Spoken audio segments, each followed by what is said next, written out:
Based on one of the conversations earlier this year in this integrated care session, the discussion about best treatments for generalized anxiety had come up. So this is the presentation that spawned from that discussion. So we're going to focus on best therapies because it is supposed to be a didactic blitz. My goal is going to be that we're going to focus on initial therapy, so first line treatment options for patients with GAD.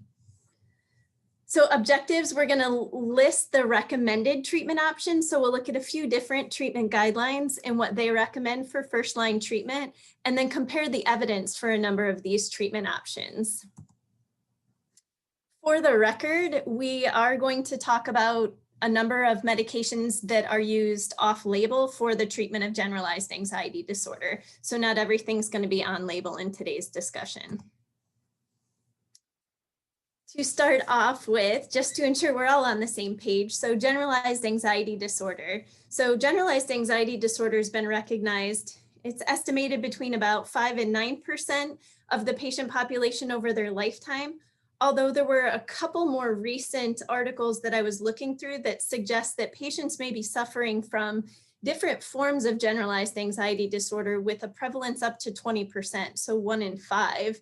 They are suggesting that the prevalence has increased, especially with a number of the stressors that people are currently under right now, changes in work, maybe changes in their social outlets, as well as juggling different things that didn't used to be quite as challenging, such as working remotely while trying to supervise children who are going to school remotely and all of the other baggage that comes along with that. So recognizing that, our diagnostic criteria from the DSM-5 for GAD is excessive anxiety and worry, occurring more days than not for at least 6 months. And it can cover a whole number of different events, so it doesn't have to be just focused on one thing. Generalized anxiety disorder tends to be the most prevalent anxiety disorder after specific phobias. So this is much more broad than just I'm worried about spiders or one particular thing. It also may be suggestive that the increase in prevalence we're seeing is because we're just hitting this time marker. If you think back, we've been in some type of lockdown or modification of what life had been for more than 6 months now. So also suggested that that might be why we're starting to see this creep up. The worry is not due to any other substance or condition. And the anxiety and worry are associated with a number of other symptoms that occur more often than not for the last 6 months. So restlessness or feeling keyed up or on edge, easily fatigued, difficulty concentrating or your mind just going blank, irritability, muscle tension, so an increase in muscle tension that you're carrying it physically, and sleep disturbances. And these symptoms are causing significant distress or impairing your ability to participate. So socially, occupationally, in school, whatever it may be, that it's causing some degree of impairment. One of the components or challenges with generalized anxiety disorder in general is sometimes the anxiety and worry are there, but it's the somatic symptoms, so those physical symptoms. And sometimes patients can experience other things, reflux, other gastrointestinal issues, constipation, diarrhea. So those sometimes are the manifestation of what's happening with the worry as opposed to just it being more psychological. So what can we do for it? First, couple considerations. So comorbidities, generalized anxiety disorder doesn't often come alone. So it often comes in conjunction with other things, other anxiety disorders. It may come along with depression. It may come along with a number of different medical conditions. It may also come in conjunction with substance use disorder. So as we keep that in mind, the treatment recommendations in the literature that we look at is focused specifically on GAD, but that's something I want you to keep in mind. Some of those other treatment options, you may jump one agent over another because it'll treat more than one condition that the patient has. Additionally, our pharmacologic treatment is going to be symptomatic only. So encouraging healthy lifestyle modifications, really promoting self-care, especially now, I think all of us could use good self-care and ensuring that you're taking that time. While it seems like your schedule is super busy and it's hard to cram anything else in there, it's really vitally important that we all are taking good care to set that time aside and invest in whatever self-care we need to refresh ourselves. Psychotherapy and cognitive behavioral therapy also are essential. It can really help with those thoughts, especially the anxiety and worry that can be pervasive. And those can have much more significant impact long-term for those patients and really help them get into remission.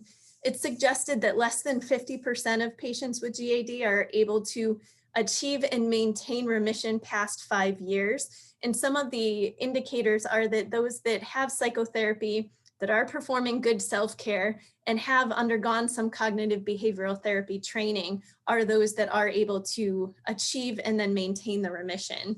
So in addition to the medications, these are really vitally important to be in place, even though everybody may be looking for the pill to help, especially right now. So our treatment options, there's a number of different options that we can use for the treatment of generalized anxiety disorder. The ones that I'm going to focus on are the ones that have been identified most commonly as first-line treatments.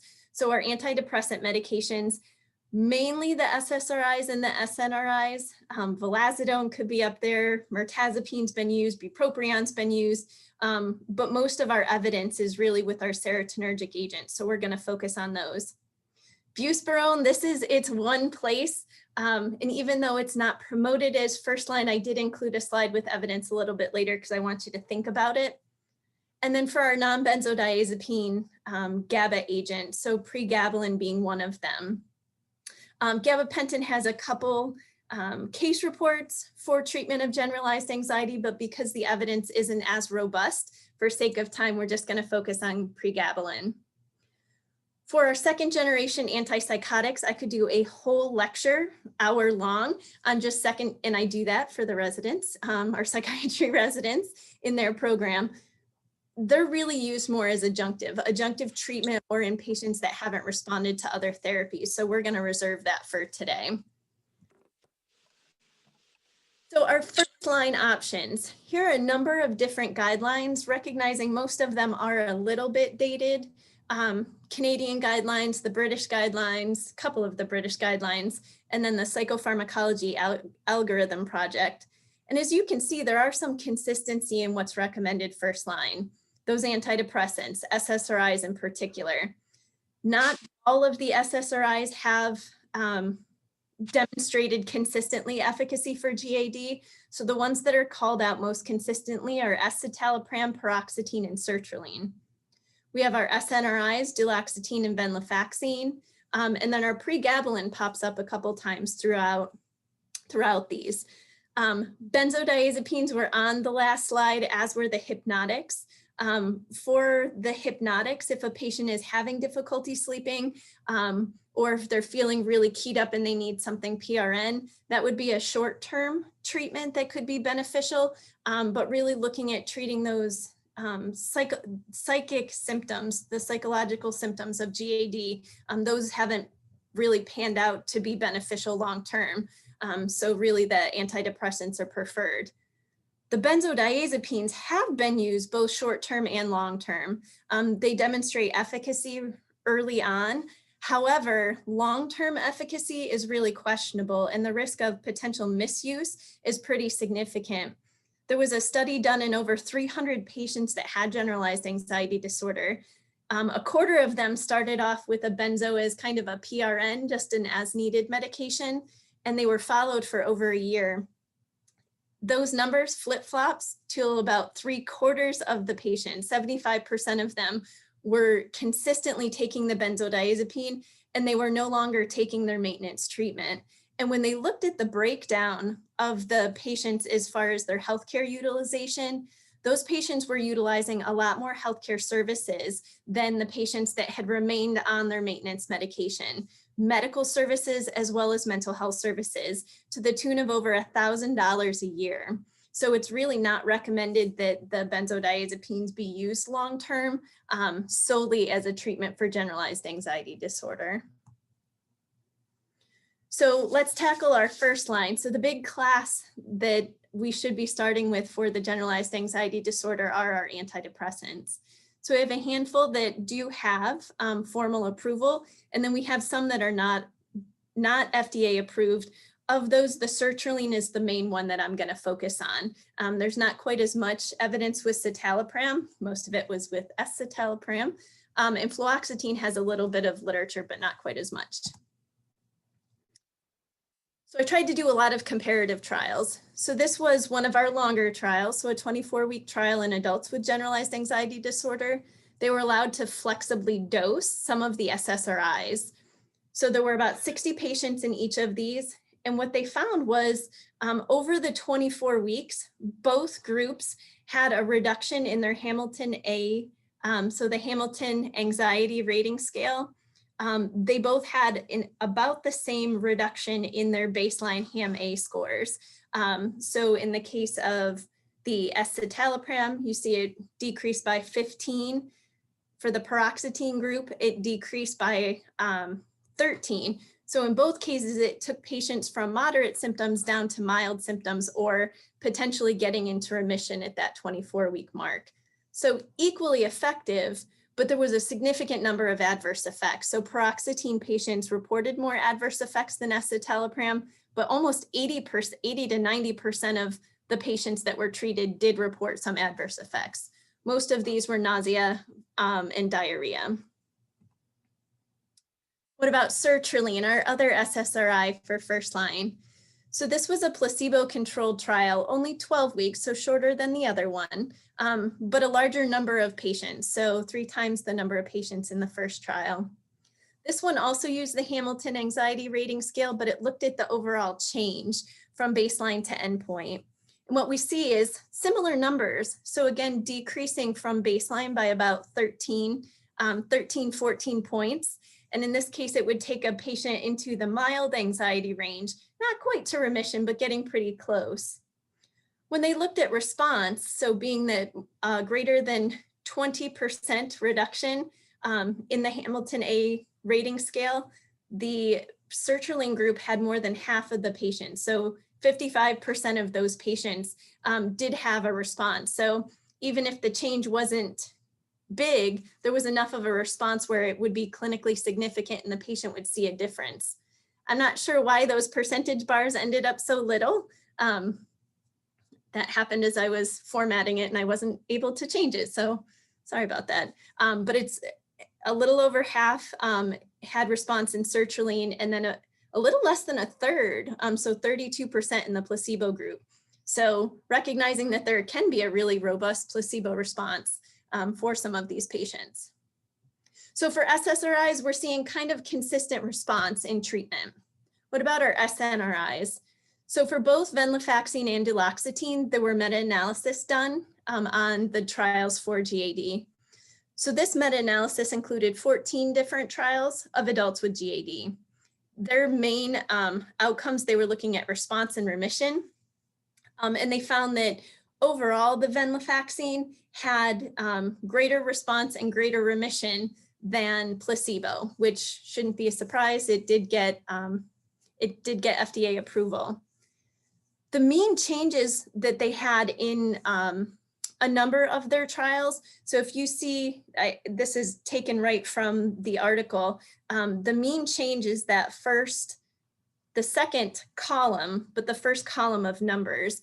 And again, we see numbers that are relatively consistent with what we saw with the SSRIs. So 12, 14, 15 and a half, 19. So there was one group that had a pretty robust improvement. So we see definite reductions in the Hamilton A rating scale. And again, looking, even though they're different populations, numerically, they look to be pretty consistent with what we see with the SSRIs. And same thing for the duloxetine. So this was only 8 trials that were included, but you can see those, the mean differences again, 13, 14, 13, 12.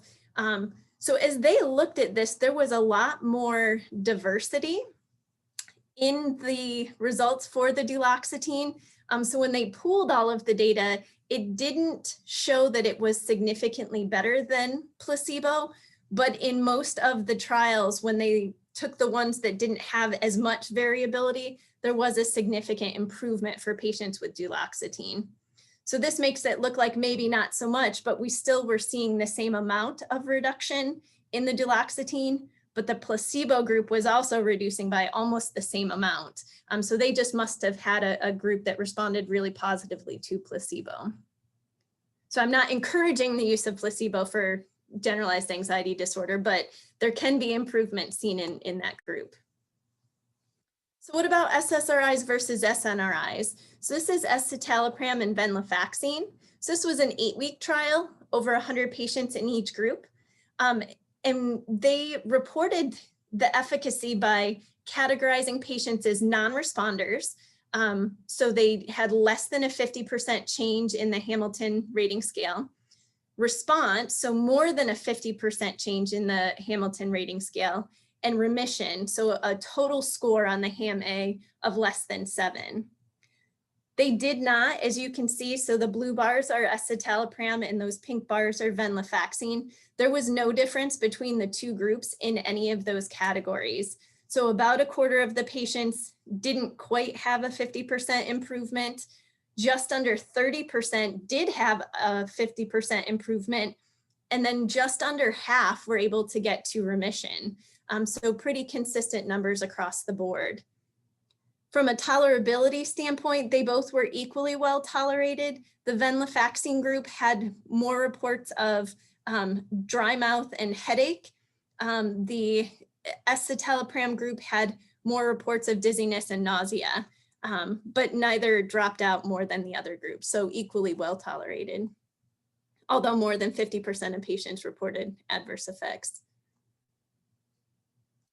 So as promised, I had a hard time not including the Buspirone. So I think Buspirone has a not so positive reputation. It is FDA approved. In patients who have taken benzodiazepines, they don't seem to respond quite as well to Buspirone. But for patients that have not been exposed to benzodiazepines, this can be a relatively effective medication. So this was a trial, it's in a geriatric population. So in patients that were over the age of 60, it was 8 weeks long and they used Buspirone against Sertraline. So small sample size. The Buspirone, I have a little asterisk next to the dose. So you can go up to 45 to 60 milligrams daily. It said that they started at 10 to 15 milligrams daily and they could titrate up. But then in the discussion, it didn't give me what the average dose was that patients were exposed to, and they just used the range of 10 to 15. I don't know if they stayed at the starting dose, but that was what they reported. They looked at the average Hamilton anxiety rating scale scores at each of these timeframes. And what they found was that at week 2, the Buspirone patients actually had a greater reduction in the rating scale scores than what the Sertraline group did. The Sertraline group essentially didn't change at week 2. We start to see some improvement at week 4. By the time we got to week 8, even though there numerically is a difference, statistically, there was no difference between the groups. Both had significantly improved the Hamilton rating scale scores. It was only 8 weeks, so there were very few patients that were able to get to remission. But this would suggest that Buspirone worked a little quicker and maybe equally as effective as some of the antidepressants. Now, why might this be a big deal? Well, for some of our antidepressants, they carry some adverse effects that potentially may be problematic in an older population that may have a number of other comorbid conditions as well as other medications. Maybe this gives us an opportunity for a different medication. To be fair, Buspirone is a cytochrome P453A4 substrate, so it is also prone to having other drug interactions, whether it's induced, and we lower the levels, or if it's inhibited and those levels go up. But potentially another option for at least that patient population. So food for thought. Don't forget about Buspirone. Maybe not always is first line, but it still could be in the discussion. Our last class is the Pregabalin. So there was a lot of interest in having agents like Pregabalin for treatment of generalized anxiety disorder. This was a double-blind fixed dose trial. It was only 4 weeks in duration. So they looked at 150 milligrams total and 600 milligrams total against lorazepam, 6 milligrams total, and placebo. At the end of those 4 weeks, so that's a pretty short duration, they saw significant decreases in all of the medication groups. So both of the Pregabalin groups as well as the lorazepam group. So drops by almost 10, 10, and then 12 in the HAM-A scores. So all of those were statistically significant compared to placebo. So moving in the right direction, although placebo reduced by 7.